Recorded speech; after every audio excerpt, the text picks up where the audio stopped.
ప్రభునందు ప్రియులారా, మీ అందరికీ ప్రభు అయిన యేసుక్రీస్తు నామమున శుభములు. నేటి ధ్యానము కొరకు అపోస్తలుల కార్యముల గ్రంథము 2వ అధ్యాయం 42వ వచనాన్ని చదువుకుందాం. వీరు అపోస్తలుల బోధ యందును, సహవాసమందును, రొట్టె విరుచుట యందును, ప్రార్థన చేయుట యందును ఎడతెగక యుండిరి. నిన్నటి దినమున నియమాల మార్పును గురించి నేను మీతో మాట్లాడాను. ఆది అపోస్తులు మరియు ఆదిమ సంఘము ఆత్మ నియమము క్రిందకి వచ్చినప్పుడు వారి యొక్క ఆసక్తులలో మార్పు వచ్చింది. పరిశుద్ధాత్మ చేత నింపబడక మునుపు అపోస్తులు ప్రార్థన చేయలేకపోయారు. కానీ ఆత్మ నియమము క్రిందకు వచ్చిన తర్వాత వారు ప్రార్థించుటలో ఎడతెగక ఉన్నారు.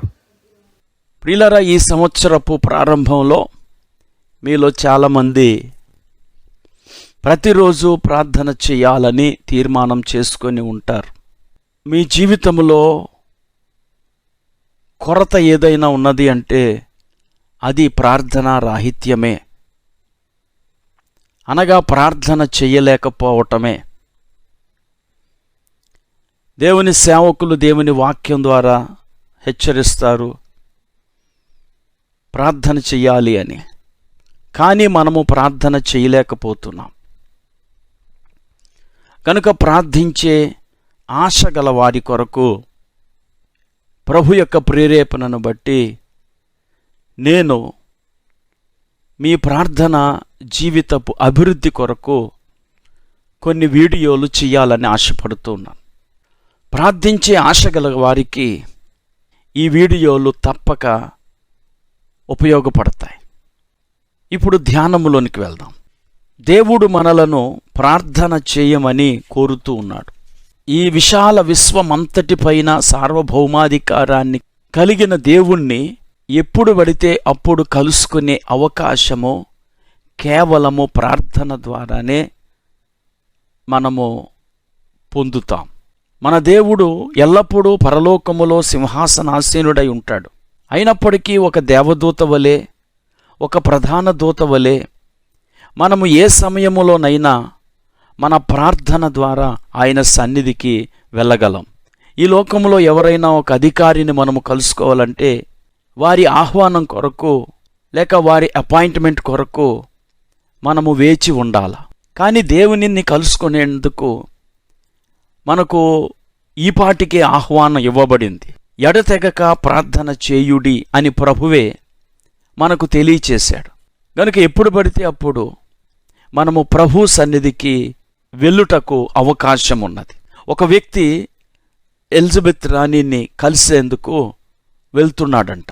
ఆయన ఎలిజబెత్ రాణి గారిని కలిసేందుకు వెళ్తున్నప్పుడు ఆయనను ఒక గదిలోనికి పిలిచి ఆమెతో ఎలాగూ మాట్లాడవలెనో వారు అతనికి కొంత తర్ఫీదునిచ్చారంట.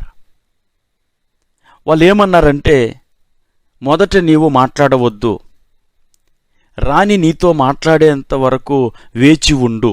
అలాగే నీవు రాణి గారిని ఏమీ అడగవద్దు. ఆమె అడిగిన దానికి నీవు జవాబు చెప్పు.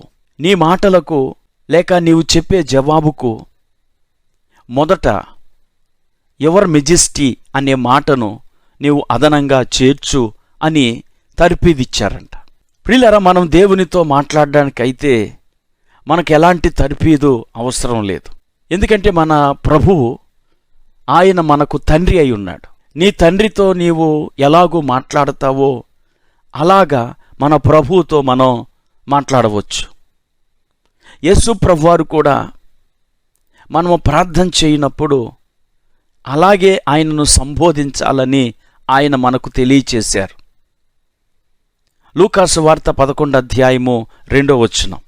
అందుకు ఆయన, మీరు ప్రార్థన చేయనప్పుడు తండ్రి, నీ నామము పరిశుద్ధపరచబడునుగాక, నీ రాజ్యము వచ్చునుగాక. ప్రార్థన చేయనప్పుడు తండ్రి అని మనము ప్రార్థన చెయ్యాలి అని యేసు ప్రభువారు మనకు ప్రార్థనను నేర్పించారు. మనము ఒక అధికారి ఎదుట భయంగా మాట్లాడినట్లు ప్రభువుతో మనము మాట్లాడిన అవసరం లేదు.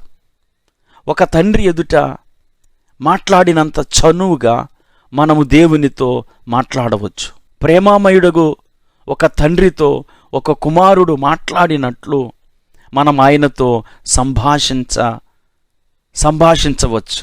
మనము తప్పనిసరిగా ఉపయోగించవలసిన అధికారిక పదజాలము ఏదీ లేదు. ఎలిజబెత్ రాణి భారతదేశానికి వచ్చినప్పుడట ఆమెకు పుష్పగుచ్చాన్ని అందించేందుకు ఒక చిన్న బాలికను ఎంపిక చేశారంట. ఆ తదుపరి ఆ చిన్న బాలికకు 1 నెల రోజులు శిక్షణ ఇచ్చారంట.